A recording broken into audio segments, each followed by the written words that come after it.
All right. This has been quite a ride today on the Launchpad stage. You guys enjoying it? All right. Yeah. This side's enjoying it. Is this side enjoying it? They still won. Is this side enjoying it? I know. Cafecito time. That is why cafecito time is so critical. Is it 3:05 yet? It's almost 3:05. We had some great panels already. We're going to keep this show going. Mission meets venture. I'm going to turn it over here to Ron and take it over. Ron. Yes. Sean Drake. All right. Well, thank you very much. I appreciate everybody being here and for the opportunity to talk about mission meets venture. And got to do a quick shout out to eMERGE for having the vision to add the defense track to this year's eMERGE America conference. And in particular, a shout out to Stony Lonesome Group venture partner Tyler Johnson, who is really the driving force behind all of this. So my name is Sean Drake. I'm the founder of a venture capital firm called Stony Lonesome Group, which is based in Tampa, Florida. And people often ask me, what's that name mean? And it happens to be the back gate that goes into West Point, which ties into the whole idea of mission-focused investing, where we invest in defense technology primarily, and founders that are military veterans. So we've backed founders from all the different services, Army, Navy, and even invested in somebody from the Air Force because we didn't want those guys to feel bad. But we really do have an exciting panel here today, and I'm going to turn it over to my first panelist to go ahead and introduce himself. Well, Sean, thank you very much. My name is Ron Steptoe. I am the CEO and co-founder of Warrior Centric Health. I am a West Point grad along with my wife. I spent about 8 years in the military as a field artillery officer and spent about another 14 years in industry, which led me to the mission and what Warrior Centric Health does. So Warrior Centric Health is the nation's first company to create a population management platform that is digital, that integrates data science, education, and also communications into a platform that allows for specifically addressing healthcare issues related to our military service members during their time serving. So if you think about Iraq and Afghanistan, one of the ways we got rid of trash was to burn it. And the challenge with that is it created a lot of toxic exposures related to the burn pits. So what we do is we actually create the clinical medical education for healthcare providers, not only within the Department of Defense, but also in the commercial healthcare sector. And we have the unifying platform that allows for healthcare providers to be upskilled on how to address those issues. One last thing I'll say, and why is this necessary? What most people don't know is the military is exempt from OSHA requirements during training and deployment. There's no such thing as OSHA. How can you have it? You got to go train like you fight. So with that being said, we're prone to a lot more health conditions, those toxic exposures. And again, we create the medical education at scale, partnered with Microsoft and also KPMG to deliver those solutions to the healthcare industry. Thanks, Sean, for getting Zulu Pods on this platform. We really appreciate it. Shout out to Tyler and all the work you guys are doing around bringing dual use to Miami. That's pretty awesome. I'm the CEO of Zulu Pods. Zulu Pods is an aerospace and defense company. I do not have a military background. I spent considerable time at Pratt & Whitney, now part of RTX, leading engineers, bringing new technology to the market with the U.S. Air Force as my primary customer. At Zulu Pods, we focus on fluid delivery systems. If you think about the United States and the future of warfare and military weaponry, affordable mass is a buzzword that we hear a lot about, and it's really important. Thinking about deterrence and overwhelming our adversaries with sheer quantity. And in that space, one-time use jet engines are very are commonplace there. And what Zulu Pods does is we take a traditional oil system for a jet engine that has a tank or a pump. We miniaturize it into we call it the Tide Pod for the jet engine, and we make sure that we package just the perfect amount of oil for that mission. By doing that, we actually improve performance and reduce costs. And usually those things fight each other. So it's really important that we're able to reduce cost when we think about sheer quantities while maintaining and improving performance in our weaponry. Thank you. I'm Ryan Walsh. I'm the CEO and founder of Valqari. I apologize if I sound a little sick. I'm a little under the weather today. We build autonomous point-to-point drone delivery systems, focused very heavily on the infrastructure for urban and military operations. I started my career with the 75th Ranger Regiment doing tours in Iraq and Afghanistan, and that really opened my eyes to what drones would be able to do commercially. So we entered this market about 11 years ago. And Ryan, tell us a little bit about your patent portfolio. How many patents does Valqari now have in the drone space? The previous panel talked a lot about drones. We have 2 drone companies. Anybody that's paying attention and what's going on in the news in Ukraine and Gaza, Israel is aware. But how many patents do you have in this space? So we have 32 granted, covering about 45% of the world's population, and another 34 pending. So I'd say that's Rangers lead the way when it comes to patents in the drone space. Awesome. Well, great. So we're here to talk a little bit about, some people call it defense tech. Now they're saying mil tech. But one of the key terms out there is dual use technology. So which sort of implies there's a commercial customer or use case as well as a Department of Defense or a government use case. Ron, can you tell us a little bit about what dual use means to you? Because you're in the healthcare space, but don't all veterans go to the VA to get their health care? That's what most people believe. So of the 18 to 19 million veterans that exist, only about 9 million are registered with the VA for healthcare services. However, only 6 million veterans get their care at the VA on an annual basis. This is what most people don't know. Only 12% of male veterans get their care at the VA only. Only 20% of female veterans get their care at the VA only. So where are they getting their care? They're getting the care in the commercial healthcare sector. The challenge is only 57% of hospitals even ask the question, have you served? And then less than 10% do anything with that information. So the challenge we have is that our service members are actually getting the majority of their care in the commercial sector, and no one's asking, where did you serve, when did you serve, were you exposed to toxic exposures, and that could significantly impact the differential diagnosis as it relates to screening. So the platform that we developed, working in conjunction, we've had 8 DoD contracts where we've incubated our platform over the last several years. But again, because the majority of service members are getting their care in the commercial sector, that's what creates the dual use application of both inside the military and outside the military for this population. That's a great answer, Ron. We appreciate that, you sharing that with us. So we've got 3 military veterans on the panel that are approaching that dual use sector. Rob, you're coming at it sort of from the civilian side of things. So tell us your sort of strategy when it comes to dual use, and then the market you're approaching in that sector. Yeah, so we actually are primarily focused on the defense side right now. So our little Z Pods, this is what one looks like. We sell this right to the defense prime contractors. We work our end customers like the Navy or the Army out there. So our beachhead product is very much focused on the military. Now our system, or our technology has implications for backup oil systems. Think of like an emergency event in the sky where a helicopter loses its main oil system and its jet engine. That's where in the future we see commercial applications there too, right? So our backup system technology has a place in the commercial world. And the good thing about when you're working with these defense primes, there's a lot of cross-pollination between things they're doing on the defense side. For a jet engine, for example, has cross-pollination onto the commercial side. So focus more on the defense side today, but particularly our backup system technology, we see applications in commercial helicopters, commercial jet engines, and so to us, that's how we think about dual-use technology at Zulu Pods.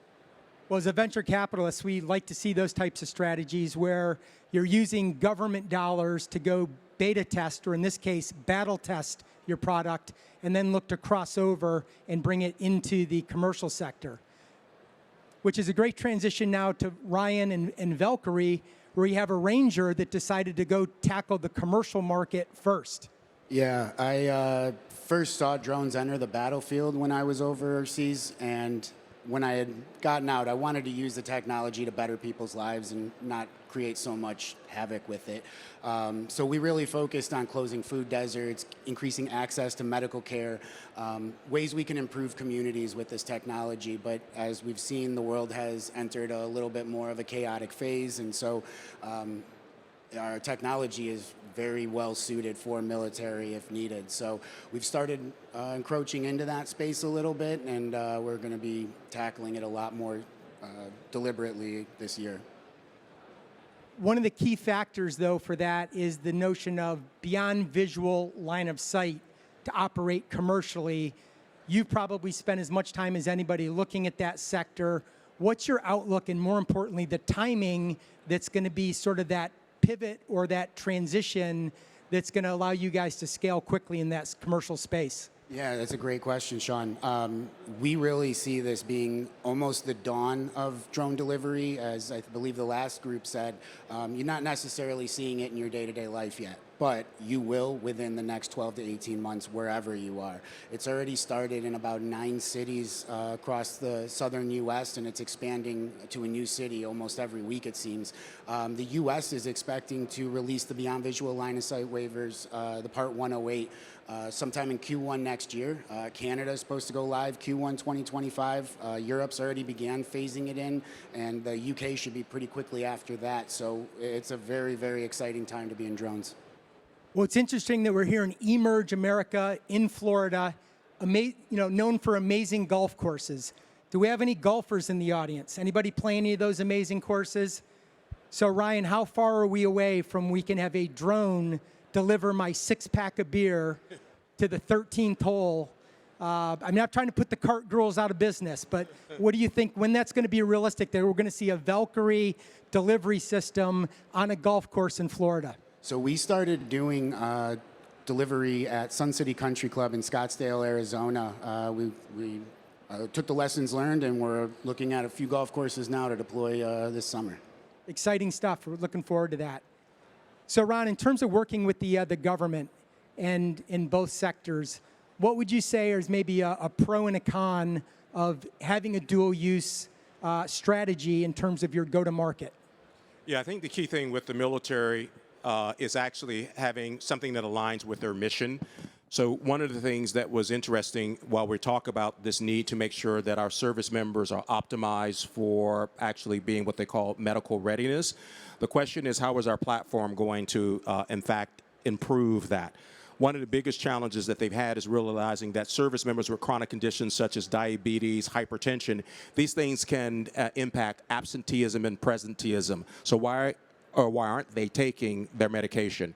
So it's important for the healthcare providers to recognize that, look, we need to make sure that our service members are doing the right thing so that they can be optimized from a care perspective. So it's that mission focus.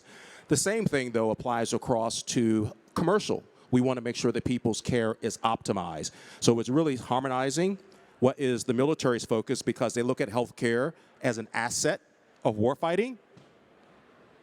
Again, I'll say healthcare as an asset of warfighting, where in the commercial sector, it's its own business model. So just making sure we were aligning those and that our platform could swivel based on whichever side of the fence we were operating on. Well, I don't know if somebody was clapping for that, but I was just going to comment that, after 20 plus years of fighting a war on terror, we really owe it to our veterans when they come back to provide that level of care and to help the private sector understand and appreciate what's unique about treating veterans when they come back. Absolutely, Sean. So we're going to mix things up here a little bit, and we're going to go to the idea of the Florida ecosystem. Again, we're here in Florida. Rob, you're the only company here that's based in Florida. Tell us kind of your experience about being an entrepreneur and your business being based here. Yeah, so one thing to shout out is the Florida Venture Forum, right? When you're a young entrepreneur, especially a first-time entrepreneur, being able to have that ecosystem with venture capitalists and kind of just learn what it takes, right? This grind and having to raise money and those connections. So the state has that ecosystem, which is great. We have a partnership in place with Embry-Riddle, and we're looking to form a partnership with a company on the Space Coast to do some jet engine testing. The state of Florida has awesome talent too, right? So one of our co-founders, Danielle, who's also my wife, is a UCF alum. We have another UCF alum as a part of the team. If everything goes well for Zulu Pods, we will make thousands of these things in my pocket on a yearly basis, and we're looking at the state of Florida for manufacturing, right? Just great incentives to do business in the state of Florida. So we've had a great experience. We have some of our folks here. We have an office space here, and then we have an R&D lab in Massachusetts. And heck, the Florida weather is the best, right? So we're excited to call Florida home. So it's more than just sunny weather and tax breaks in terms of being an entrepreneur here in Florida. Yeah, for sure. So listen, in the interest of time, we're going to kind of wrap up here. And I'm going to ask each of the panelists to just say, what are you most excited about in your business? What opportunities lie ahead? I'm going to take the liberty of sort of starting in terms of what gets me excited as a venture capitalist that's been a pioneer and a thought leader in the dual-use defense space. Stony Lonesome Group has been doing this now for 13 years. We were one of the first firms to have that specific focus. Sometimes we like to say that we're the anti-Silicon Valley venture capital firm in terms of the way that we've embraced military veteran founders and military technology. With that said, at a recent conference, I learned there's now almost 95 venture capital firms that are looking at this space. So there's something there from an investment standpoint, from an ROI standpoint, because we are capitalists and not just philanthropists when it comes to that. And really our thesis when it comes down to it is really about the people on the stage here, our thesis of backing founders that are military veterans. I know there's a lot of entrepreneurs here. I can see that steely-eyed look you have as you're starting your company. But what we find at Stony Lonesome Group that military veterans bring to this ecosystem is the grit, the tenacity, and the ability to get to the Ranger objective with what their company's doing, no matter what adversity comes their way. So with that said, we're going to mix it up. Well, Ryan, let's start with you down at the end. What are you most excited about in your space with Valqari? So I've been working on our technology since 2013, and that's a very, very long time to be building up to what's about to come in the next 12 months. And so we're really excited about being at the crescendo of where drone delivery is about to be. So were you a visionary, or did you just get lucky? I don't know.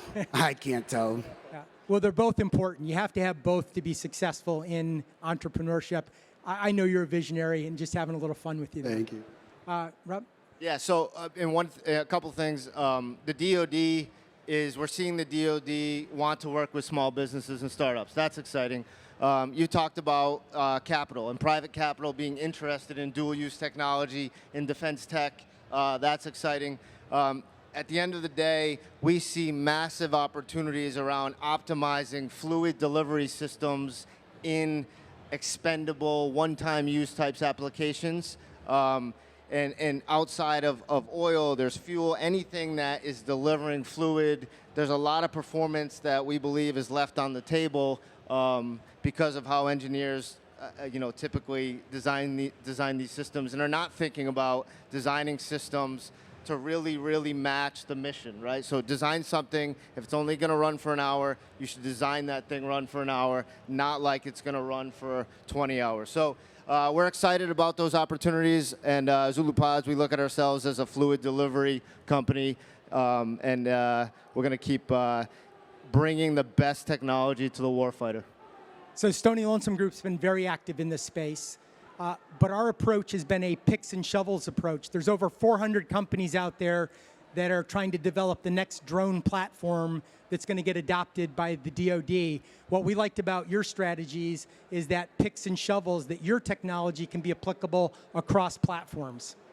So Ron, close this out. No, maybe. No worries. So a few things. It's awesome when you've worked on a solution and the regulation or regulatory requirement has come down. So we're at a point now in 2023 where our platform has met a government requirement.